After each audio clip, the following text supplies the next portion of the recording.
Good evening. My name is Jillian McDonald. Welcome to the Regional Municipality of Wood Buffalo Virtual Community Town Hall. Thank you for joining us this evening. We're here tonight and happy to take your important questions regarding the municipal response to COVID-19, flood recovery, and other municipal matters.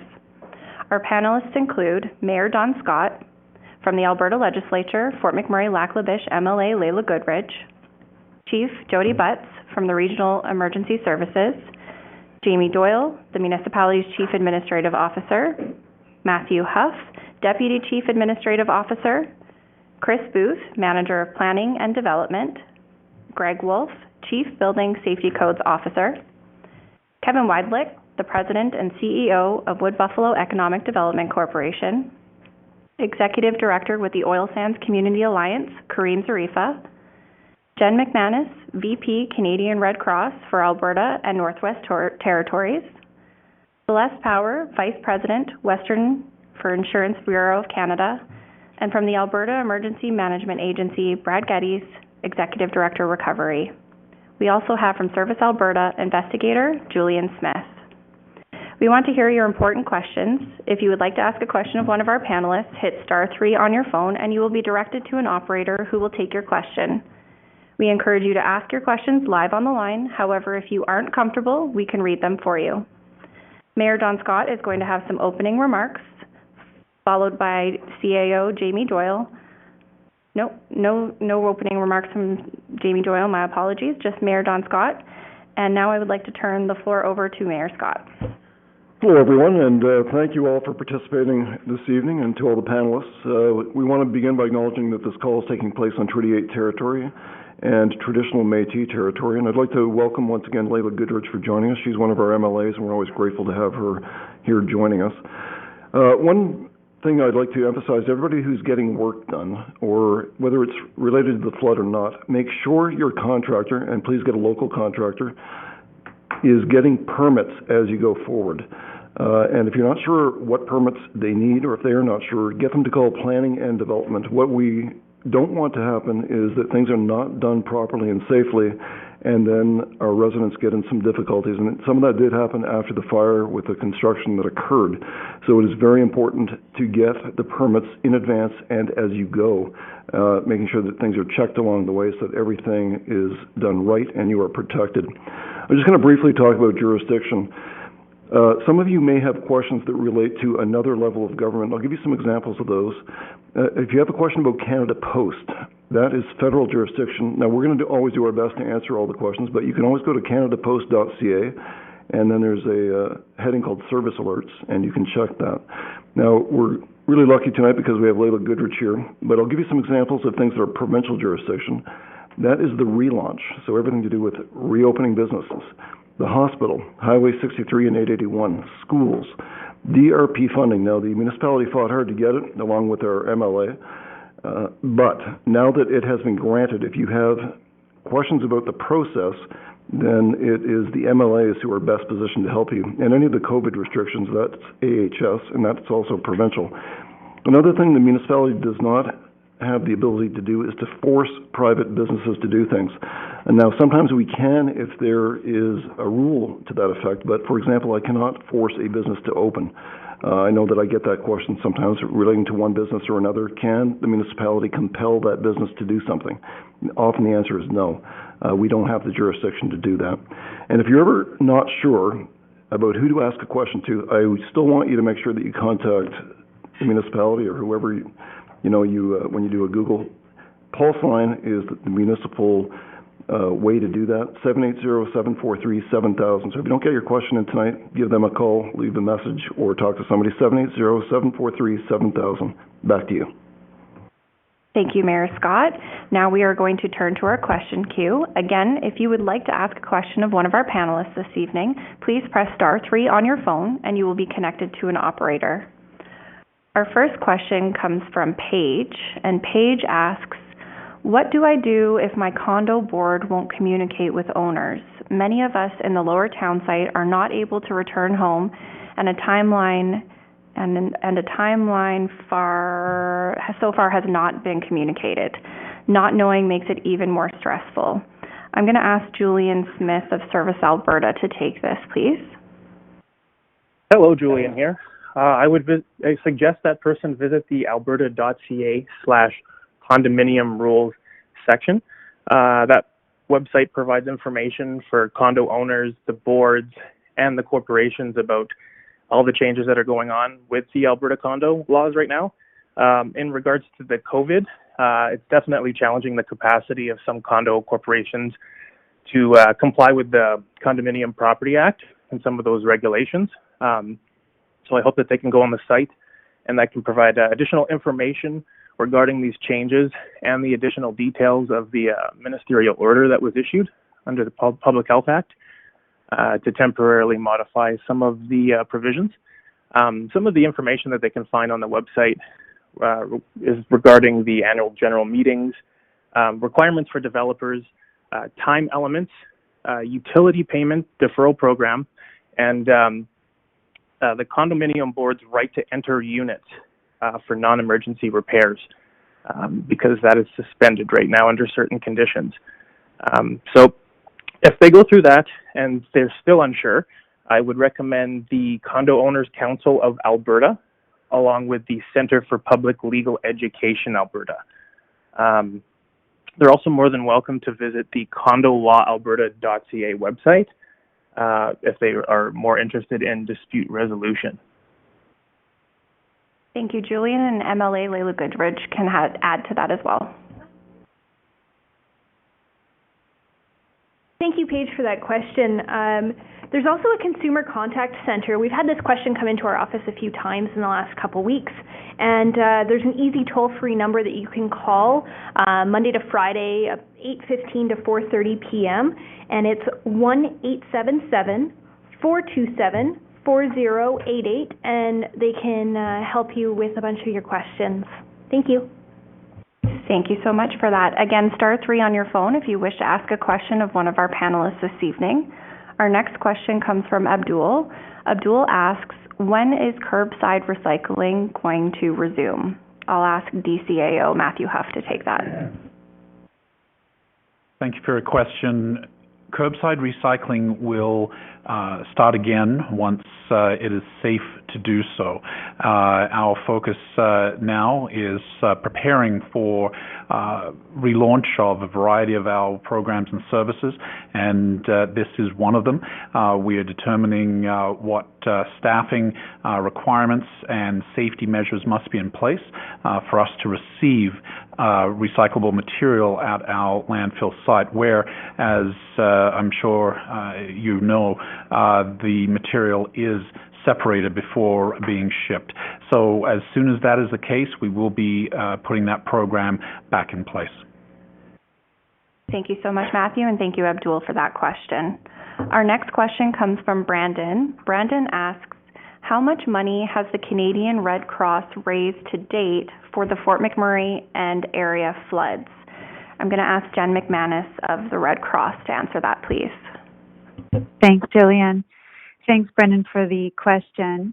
So to date, the Canadian Red Cross, we went on financial appeal just after April 20th, the flooding event. And the Canadian Red Cross to date has raised just under $250,000. Canadians have been as generous as they can be in a very unprecedented and uncertain time, as well as across the province of Alberta. The appeal is still open with the Canadian Red Cross, and of course, the impact of this flooding event is especially difficult on people who have been impacted twice in 4 years, with a wildfire event in 2016 and a flooding event this year. This is not the same response that we saw in 2016, and we have not raised $310 million at this time for a flooding event. We get asked often, if we don't raise enough money, will the Red Cross consider transferring money from another source? So we are looking at transferring funds from the Canadian Disaster Relief Fund. Another option being considered to support the community is that the funds from the Alberta Fires Appeal could possibly be transferred to assist with the floods, given that the disaster has happened in the same geographical area, but neither option has been confirmed yet at this time. Also important to note that all funds raised by the Canadian Red Cross will remain in the regional municipality of Wood Buffalo, and we are not sending funds elsewhere, either in the province or in Canada.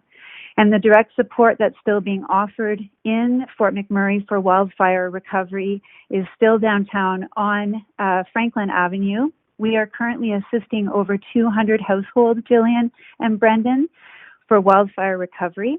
And a majority of the funds from the Wildfire Trust that we went on appeal for in 2016 have already been spent and committed to ongoing fire recovery work. We will be taking a look at the outstanding commitments, and that will take us a few weeks to determine if any remaining funds from the Alberta fires could be transferred to flooding, but that has not been confirmed. We will be releasing an update on our wildfire recovery work in the coming weeks. Due to unprecedented realities with COVID-19 and then a flooding event that happened right at the 4-year mark, unfortunately, of the wildfire event, our update has been delayed, but it will be coming in the coming weeks. Thanks for the question, Brendan. Thank you so much, Jen. Again, *3 on your phone if you would like to ask a question of one of our panelists this evening.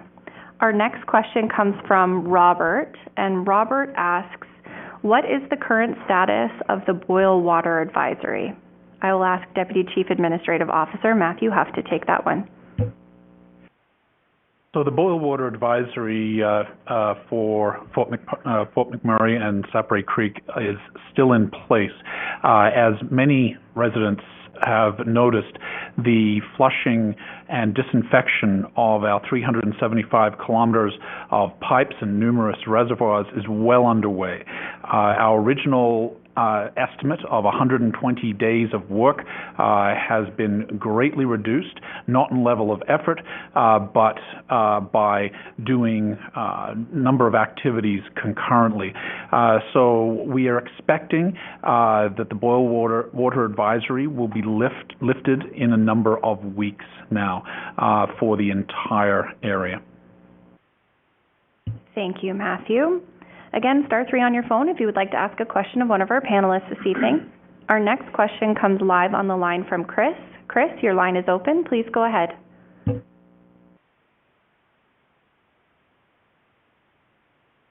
Chris, are you on the line? Okay, I'm going to read this question out for Chris. Chris asks, Wood Buffalo has had no new cases for about 20 days. With the economy slowly opening up, is there anything in place for commuters to stay safe and to keep our community safe? I'll ask Kareem Zarifa of the Oil Sands Community Alliance to take this, please. Thanks for the question, Chris. So I guess as the province rolls out its relaunch strategy, many sites and lodges or camps will continue to operate under site-critical staff only in the foreseeable future, and obviously continue to work with AHS to maintain the processes and procedures that are in place during the pandemic on a go-forward to ensure the health and safety of the workforce as well as the community. And I mentioned this at a couple town halls prior to tonight. We are, when I say site-critical staff, again, that has reduced the number of people at site by up to 50 to 60%. Thank you so much, Kareem. And just a reminder as well that the Alberta government has a wealth of information on their website, and that website is alberta.ca/COVID-19. So definitely encourage residents to check that out if they do have any questions regarding COVID-19.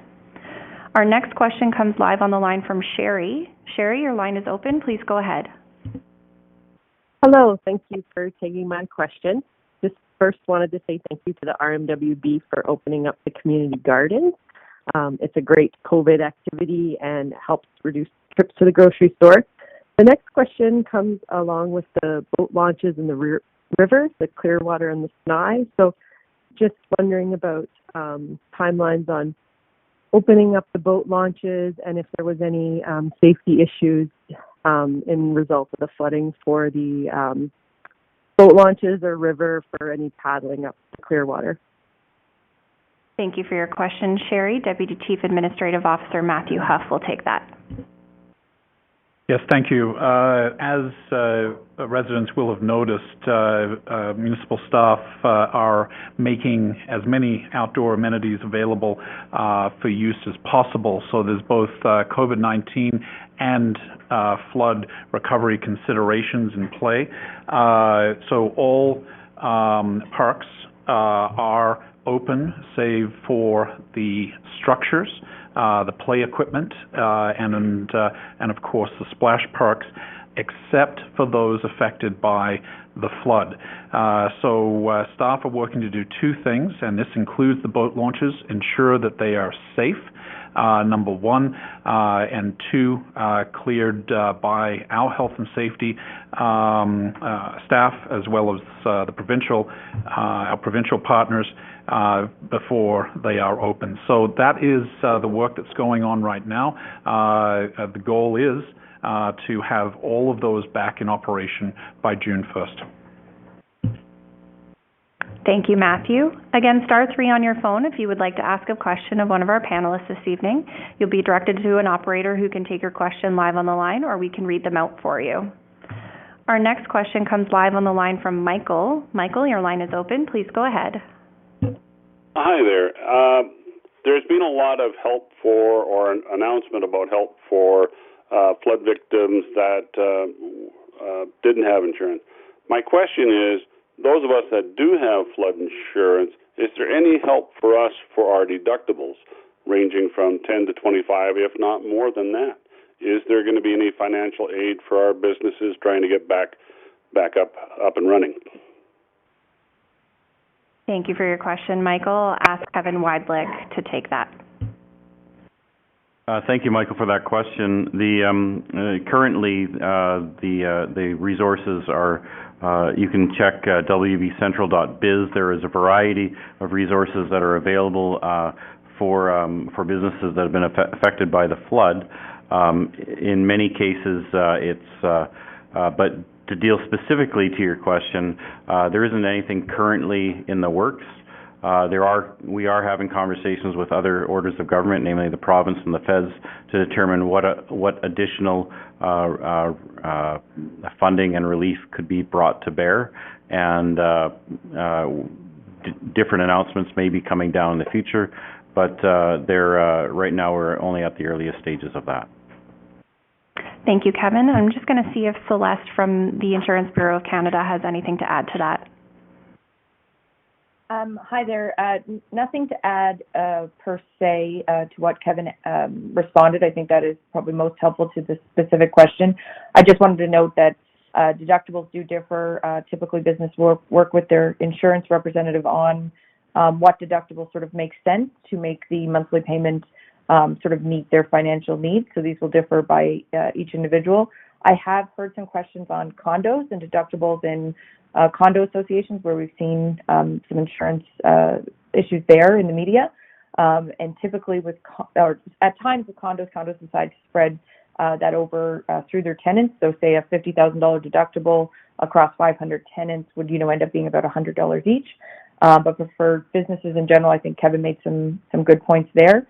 For any business, condo association owner, or really anyone on this call that has questions about their insurance and sort of how it works and how deductibles are set, and maybe what questions to ask their insurance representative about sort of how best to move forward in this process, IBC has set up has a consumer information center. It can be reached at 1-844-2-ASK-IBC. And we have experienced insurance professionals there that don't work for any particular company, so they can give sort of non-biased advice to anyone that needs it on a personal case-by-case basis. So that is 1-844-2-ASK-IBC, or by email at askibc@ibc.ca. Thanks. Thank you so much. Again, star 3 on your phone if you would like to ask a question this evening. Our next question comes live on the line from Sam. Sam, your line is open. Please go ahead. Okay, I'm going to read this question out for Sam. So Sam asks, when will power be restored in the Longboat Lake Landing area? I will ask Greg or Chris to take this.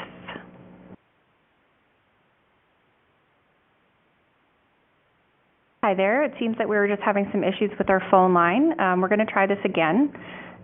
We're going to see if Sam is on the line.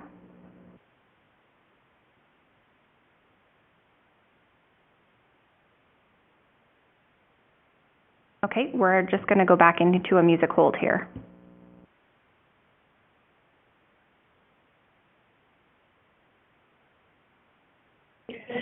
Okay, everyone, sorry about that. We have a backup plan here, so we're going to get started. Again, that question was from Sam, and Sam had asked, when will power be restored in the Longboat Lake landing area? And we will have Greg take that.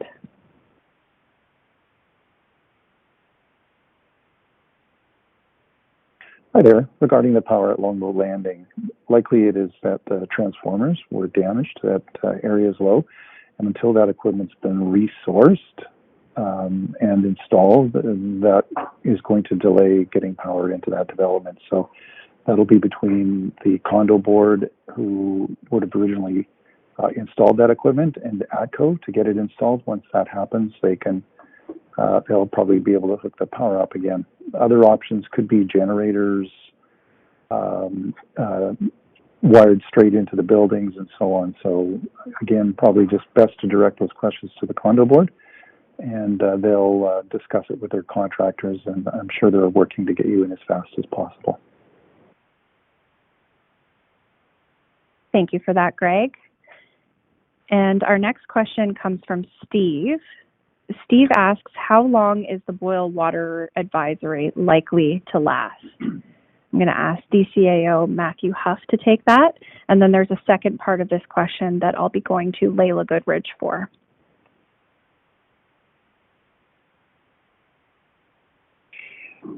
So the boil water advisory will be in place until the flushing is complete throughout Fort McMurray and Sapray Creek.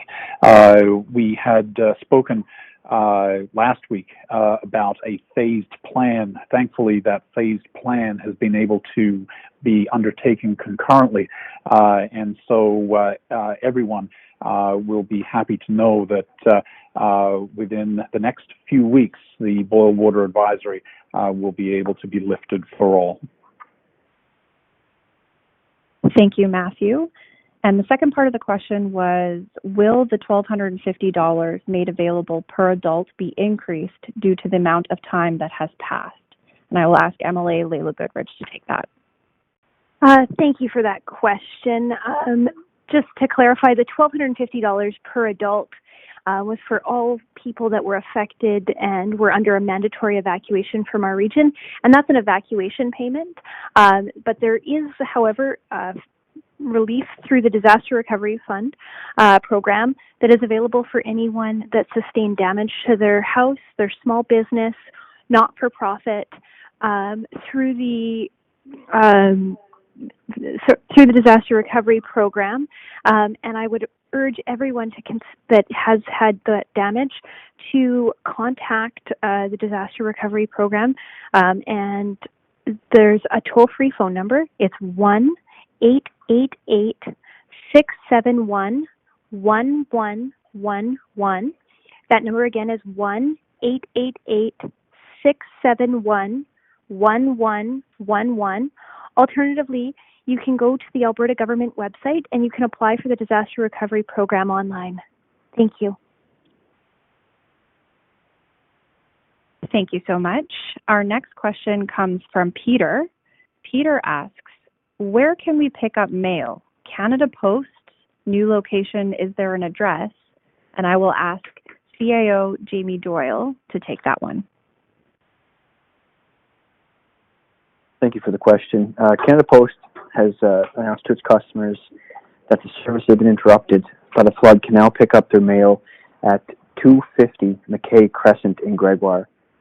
Individuals that have a postal box at the River City Centre Shoppers Drug Mart, Clearwater Sobeys, or Canada Post on Rydell Street can pick up mail and deliveries on varying days of the week based on last name. People with the last names beginning with A to F can pick up mail on Monday and Wednesday. Last names G to M on Tuesday and Friday, and N to Z on Thursday and Saturday. The location is open 9 a.m. to 5 p.m., with the first hour being prioritized for seniors and those with compromised immune systems. And of course, for further information on that, you can always go to canadapost.ca. Thank you. Thank you, Jamie. And thank you so much. Our next question is from John. And John asks, working in HVAC, and I noticed that there are a lot of unlicensed individuals working around gas and electric. Can we do more to make sure people are safe? I'll ask Chris or Greg to take that. Greg will take that from Safety Codes. Thanks for the question. There are a number of things that the municipality does, such as enforce licensing of contractors to just ensure that they're actually legitimate. We are randomly patrolling the areas and looking at businesses that are conducting work for marked vehicles and so on, and making sure that those ones are licensed as well. But ultimately, it comes down to property owners and homeowners making sure they have the correct permits, because if they have permits, they're going to be inspected and it's assured that the work is going to be safe. If there's individuals doing work that are unlicensed and perhaps by definition also unqualified, that's because people are hiring them. And that's the concern. Those people probably are not getting permits. And so we don't have a lot of influence over people that hire unqualified, unlicensed contractors that don't get permits. We've put out quite a bit of messaging, though, to remind people that access to DRP funding and is conditional to getting all the correct permits in place so we can do those inspections. So that's what we're encouraging people to do. Thank you so much, Greg. And I believe we've got our technical issues worked out here, so we should be able to take live questions on the line. So just a friendly reminder to hit *3 on your phone if you would like to ask a question of one of our panelists. Our next question comes from Mark, and Mark asks, why is the 1999-2000 Trillium Engineering Flood Abatement Report not available to the public? And I'll ask Deputy Chief Administrative Officer Matthew Huff to take that. Thank you for the question. There's no reason that the report couldn't or wouldn't be shared once brought out of an archive. But please understand that that particular report is out of date, based on planning assumptions or engineering assumptions that have been superseded, particularly by the province of Alberta's instruction to adhere to a 1 in 100 flood mitigation level. The studies and reports that are our go-to references, our guides for the work that we do today, were published 2014 through 2016. So if there is further information that anyone is interested in, I'd be more than happy to get that for you. Thank you, Matthew, and thank you, Mark, for the question. Again, *3 on your phone if you would like to ask a question of one of our panelists this evening. Our next question comes from Joe, and Joe says that his insurance claim has been denied. What support is available to help those restore who cannot? And I'll ask Brad from the Alberta Emergency Management Agency to take that first, and then I'll have Jen follow up with the Red Cross funding. Thank you. That's a great question. There's two aspects. If it was denied because it's overland flood, then I would encourage you to make an application, as indicated by Emily Goodrich, to either online through our portal or by calling our 1-888 number, which is available on the website. It's 1-888-671-1111. And so yes, I would encourage that person to apply. If someone chose not to buy sewer backup coverage and they don't have overland flood insurance, then that would be an area that I would encourage people to follow up with the Red Cross. Thank you, Brad. And Jen, could you talk about the Red Cross funding, please? Sure. Thanks, Jillian. Thanks, Joe. Thanks, Brad. I just want to make sure, Joe, that you've registered with the Canadian Red Cross by calling 1-800-863-6582. Our team is live and taking calls from 8 a.m. to 8 p.m. Mountain Standard Time. During that call, Joe, it's really great if we could hear what your personal confidential circumstances are. We are providing information and referrals locally to the social profits. We are also providing the one-time funding per household for $600 upon registration. So we want to make sure that you're set up for that.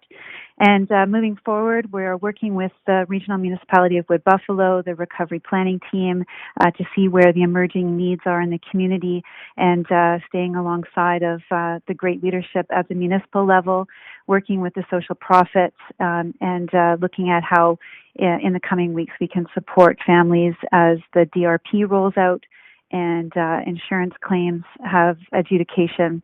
So more to come from the Canadian Red Cross on that front, but please reach out to us to register first, and then we can find out more about what your circumstances are privately and confidentially. Thanks. Thank you so much, Jen. And that number for Red Cross is 1-800-863-6582. Again, that's 1-800-863-6582. Again, star 3 on your phone if you would like to ask a question this evening. We've got about 25 minutes remaining. Our next question comes from Ellie.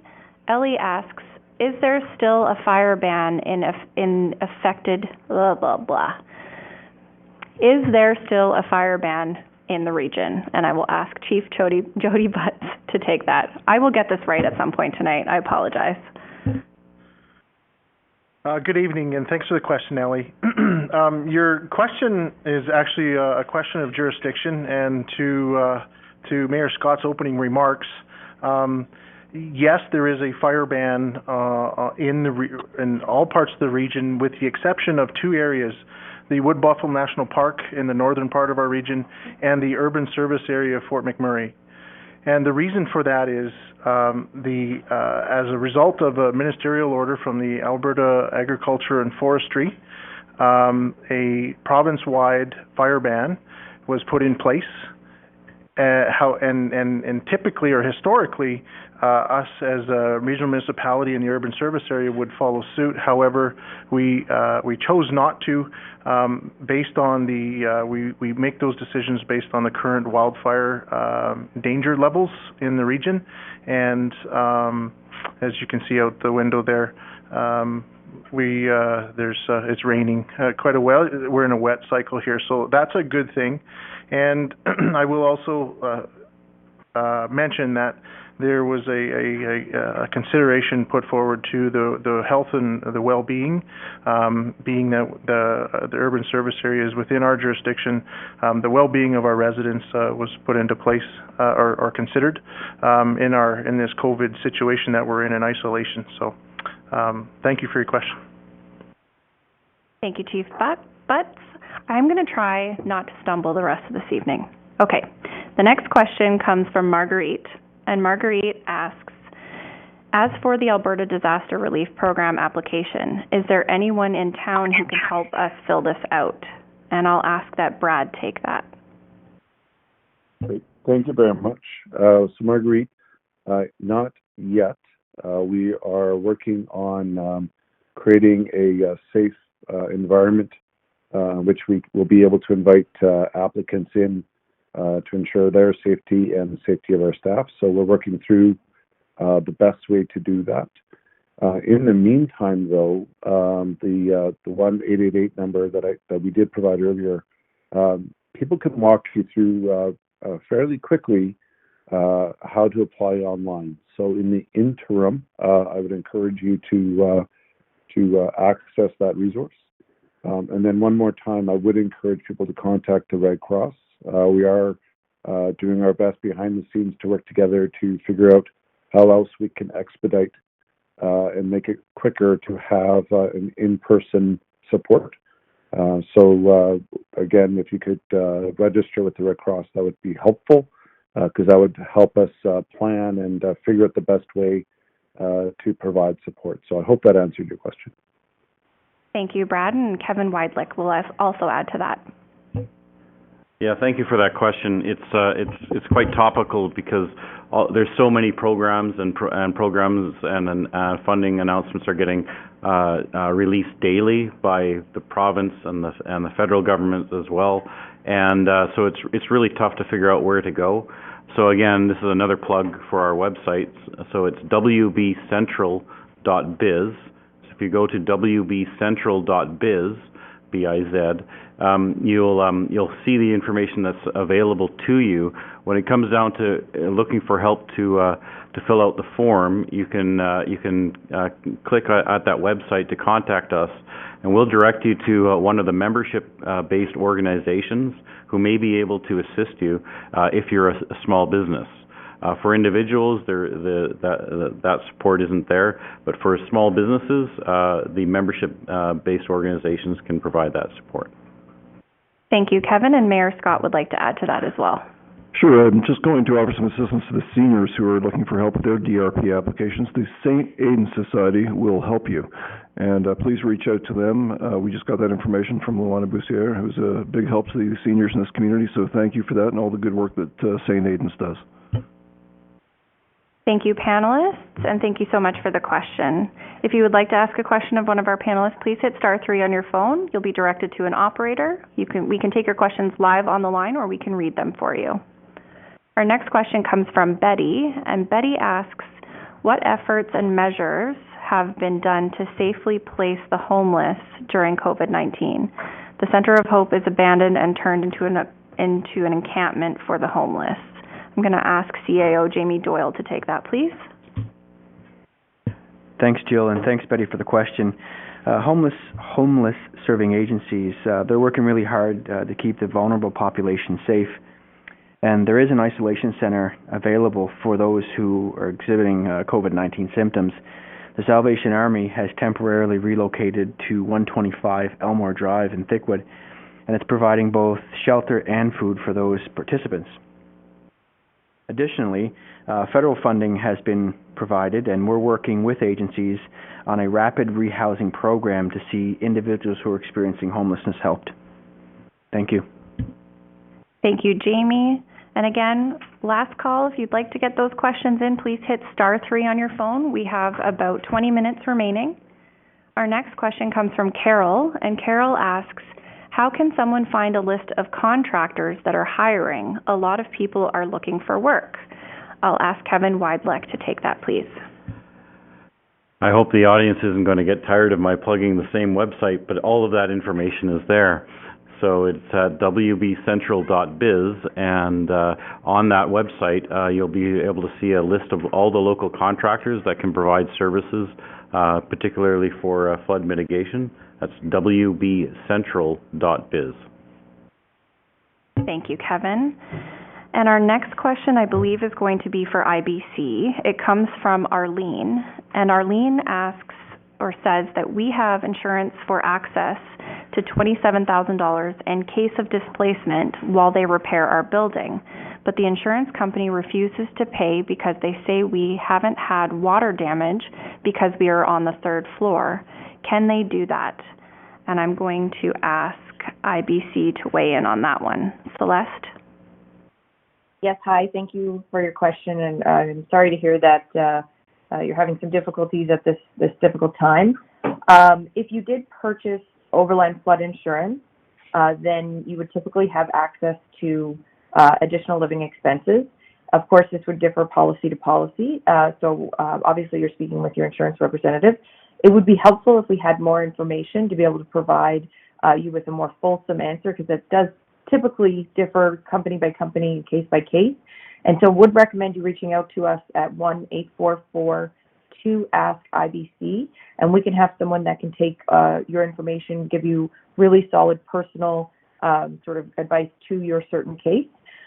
There's also information for people in general on this. If you do have a disagreement with your insurer and you cannot come to a situation where you're comfortable with where it landed, each insurer does have their own ombuds service that you can go through for these disagreements. And so there's more information on our website on that on ibc.ca, and I'll provide more direct information to the municipality to get it out to consumers as well, so you have access to that information. But before you do that, would recommend you call our Consumer Information Center. They can help you on a case-by-case basis, 1-844-2-ASK-IBC. Thank you very much. Thank you, Celeste. Again, *3 on your phone if you would like to ask a question of one of our panelists this evening. Our next question comes from Amanda, and this will be going to Jen from Red Cross. She says, I have not received the aid I hope to get from the Red Cross, unsure how to proceed. I am registered and have made follow-up phone calls. I was renting, and our landlord got money from Red Cross, but Red Cross says that I don't get it as it's only $600 per household. So Jen, could you address this, please? Yeah, thanks, Jillian. Thanks, Amanda, for the question. First, I just want to acknowledge that that's a difficult situation to be in, and our team is here to help. If you have registered with us and we have an email, you should have received an electronic funds transfer of $600 from the Canadian Red Cross. The household, doesn't matter how many people you're in your household, so you as one person could be a household. Secondly, if you did not give the Canadian Red Cross upon registration an email address, then we were calling back people to confirm their registration with us and to set up an alternative way to get the $600 to you. So I would encourage, please call 1-800-863-6582 and let them know that you've called in on this town hall and your circumstance, and we will escalate it to troubleshoot your particular situation. Every situation is unique, and we're definitely here to assist you in your own personal recovery. So thanks for the question, Amanda. Thank you, Jen. And I'm just going to repeat that phone number one more time. The Red Cross phone number is 1-800-863-6582. Our next question comes from Julio, and Julio asks, do we need an estimate from the insurance company as part of the application for the DRP funding through the province? I'm going to ask Brad from Alberta Emergency Management Agency to take that, please. That's a great question. Brad Geddes here. So first off, people can apply without the insurance information in their hand. So they can go through the eligibility and qualification phases and all the way to an evaluator being sent to their home while they're working on getting that information from insurers. However, in order to make a final payment, we will need to know details about how much insurance did or did not pay for and for what, including any caps or limitations on payments in the policy. So in summary, please apply. You don't need the insurance information in your hand when you apply, but we will need it before we make a final payment. Hope that answered your question. Thank you so much for that. Our next question is a two-parter. The first part will be for our CAO, and the second part will be for our DCAO. So I'll ask the first part first, and it comes from Lewis. Lewis asks, why is the RMWB considering a public forum on a buyout for Waterways residents? I'll ask Jamie Doyle to take that first. Thank you for the question, and it's certainly a good one. It's very top of mind for everyone, of course. Public forum, I wouldn't suggest that, but more so a conversation in council. As I mentioned many times, it's a bit premature to be speaking about that just yet. Staff are working incredibly hard to come up with development options for every area in the flood hazard zone. And unfortunately, it's not just as easy as stroking checks and saying buyout. We really have to put a lot of analysis in this to make sure that it's done well and done right. And remember, it's a community conversation, not just a one-sided one from the RMWB to residents. So stay tuned. We are working through all development options, and we'll be bringing them forward to council for consideration. Thank you, Jamie. And the second part of Lewis's question is, the flood mitigation system has not been completed, so how can you guarantee it will be completed by March 2021? And I'll ask Deputy Chief Administrative Officer Matthew Huff to take that. The short answer is I can't and I won't. The flood mitigation program is going to see significant amount of work take place this year and next. And so as far as the entire program being completed by March 2021, what you'll see on our website, rmwb.ca, is a list of all of the what we refer to as reaches, and not only those sections that have been completed, but those that are being worked on this year and completed next are identified. So please take the time to take a look at that. I believe Mayor and Council will be discussing the urgency of this work next Wednesday night during the council meeting, and staff will certainly be responding to this issue at that time. So more to come on this. Suffice it to say, the importance of this work is not lost on us, and we're going to be doing everything we can to get the work done as quickly as possible. Thank you, Matthew. And we have about 10 minutes remaining, so if you would like to get a question into our queue, please hit *3 on your phone and you'll be directed to an operator. Our next question comes from Kenda, and it's live on the line. Kenda, your line is open. Please go ahead. Yes, thank you. Good evening, everyone. I have a real quick question. We haven't heard too much about how much damage Mac Island sustained, particularly the library, and we're just wondering, is there any repairs needed, or will it be able to be open whenever phase the province says go ahead? Thank you for your question, Kenda. CAO Jamie Doyle will take that. Thanks, Kenda. And there was some damage, of course, to the golf course at McDonald Island, but the library has sustained no damage. All good there. Still adhering to all COVID-19 and AHS requirements, however. Thank you so much, Jamie. Our next question is anonymous, and anonymous asks, why are fire pits not allowed in rural communities? Our houses are further apart and we are pretty responsible. I'll ask Chief Jody Butts to take this. Once again, that's a question of jurisdiction. Our rural communities do fall within the forest protection area, which falls under the ministerial order of a provincial fire ban. So that's truly, I'll leave the reasoning behind the fire ban to the government of Alberta, and more specifically the Alberta Agriculture and Forestry Ministry. So thank you. Thank you, Jody, and MLA Goodrich would like to weigh in as well. Thank you for that question. It's a great question. I actually hear it quite a bit in my office.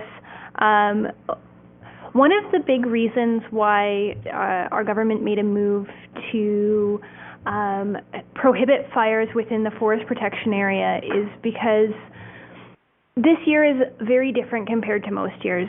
COVID-19 is a respiratory disease, and so if we were to have a big forest fire like we had last year at the Checkegg Creek, or 4 years ago like we had here in the Fort McMurray area, the lung function would go downhill quite quickly because of the fire and the smoke in the area. So that could worsen the effects of COVID-19.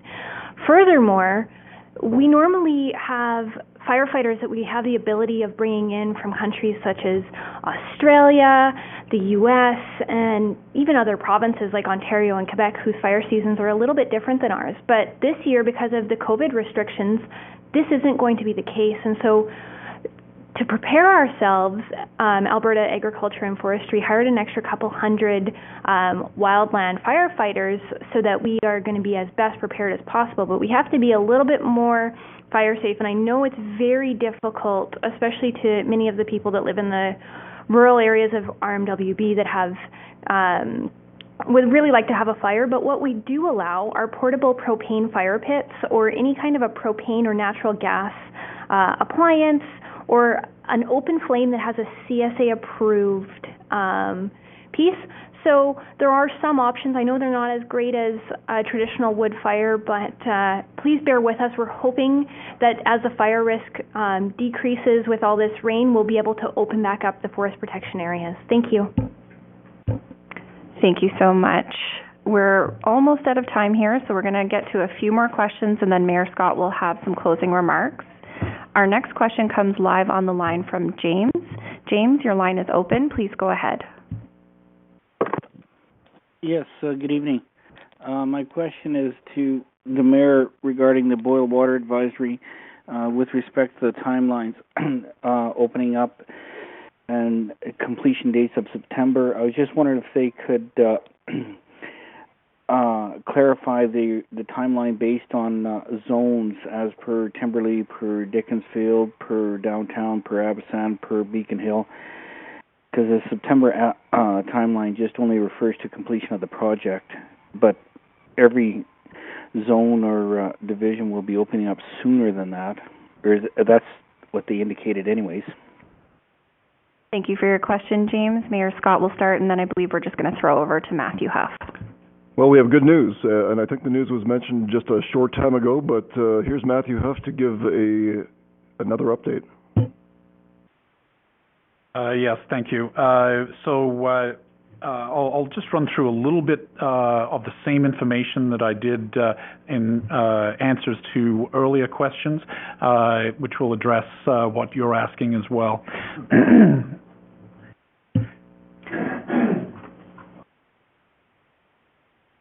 Matthew just needs to clear his throat here. Just a second. My apologies. Fort McMurray residents are experiencing elevated chlorine levels in their water right now. We are pursuing the necessary steps to disinfect the potable water from the impacts of the flood. So this higher than normal concentration of chlorine is being flushed through the water distribution system for approximately 2 weeks. And this started Sunday, May 17. And so the key takeaway is, well, there are two of them. One is that water is safe to drink if boiled for a minute, a rolling boil, and that's why I said earlier that it should only be another few weeks until the boil water advisory is able to be lifted. Thank you. Thank you, Matthew. We've just got one more live question here. So this question comes live on the line from Paul. Paul, your line is open. Please go ahead. Yeah, what I was asking is that, I did get some reference number of ASCC. I tried to call them, but anyway, I haven't received any money from the floods. So I was asking what to do, because anyway I tried to call them. They said they will come back to me, but anyway they haven't. Thank you for your question, Paul. Our next, I believe Jen can answer this. So Jen, what Paul is asking is that he had a reference number from Alberta or from Red Cross, and that he hasn't been called back. So he's just wondering what he can do. Thanks, Jill, and thanks for the question, Paul.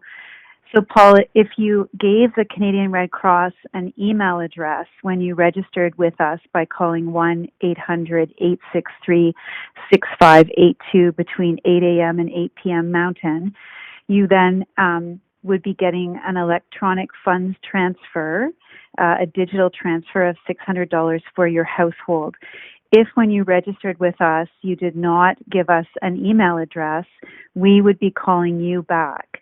However, if you have not received a call back yet from my team, I would encourage you to please call us again, let them know your circumstance, and then we will troubleshoot this situation for you with my team. So again, the number is 1-800-863-6582. And I just want to note also, Paul, please do not give out your registration number to anybody who's calling you. if the Canadian Red Cross is calling you to validate that you are Paul and you were indeed impacted by the mandatory evacuation of the flooding event of April 20th, we will give you that number and confirm it with you. So for your own privacy and protection, please don't give out that number, and call my team back if you have not received a phone call yet. Thanks so much. Thanks for the question. Thank you, Jen. And that's all the time that we have for this week's Town Hall. Before we wrap up this evening, Mayor Scott would like to say a few words. Thanks again to MLA Layla Goodrich for participating this evening. We're certainly grateful to both of our MLAs, and Layla, thank you so much for participating. And I just want to remind everybody, the big news that was delivered this evening, and please get the word out there, is that the boil water advisory is expected to be lifted within a few weeks, and that is a significant advance, as many of you will realize. So please take care of each other, stay safe, look out for your neighbors, and I'd like to thank all those who are reaching out and helping their neighbors. We're certainly grateful for it. Stay strong, everyone. Thank you, Mayor Scott. We recognize that due to high call volumes, you may not have had your question addressed. Please email us at townhall@rmwb.ca. If you are joining us online and would like to be added to our call out, or you would like to be removed from the call out, please call Pulse at 780-743-7000 and provide your phone number. Thank you to our panelists for taking the time to engage with residents this evening. Special thanks to Converso for supporting and hosting our town halls. Our next town hall will be 1 week from tonight at 6:10 p.m. Thank you for joining us. Stay safe, stay strong, and have a wonderful evening.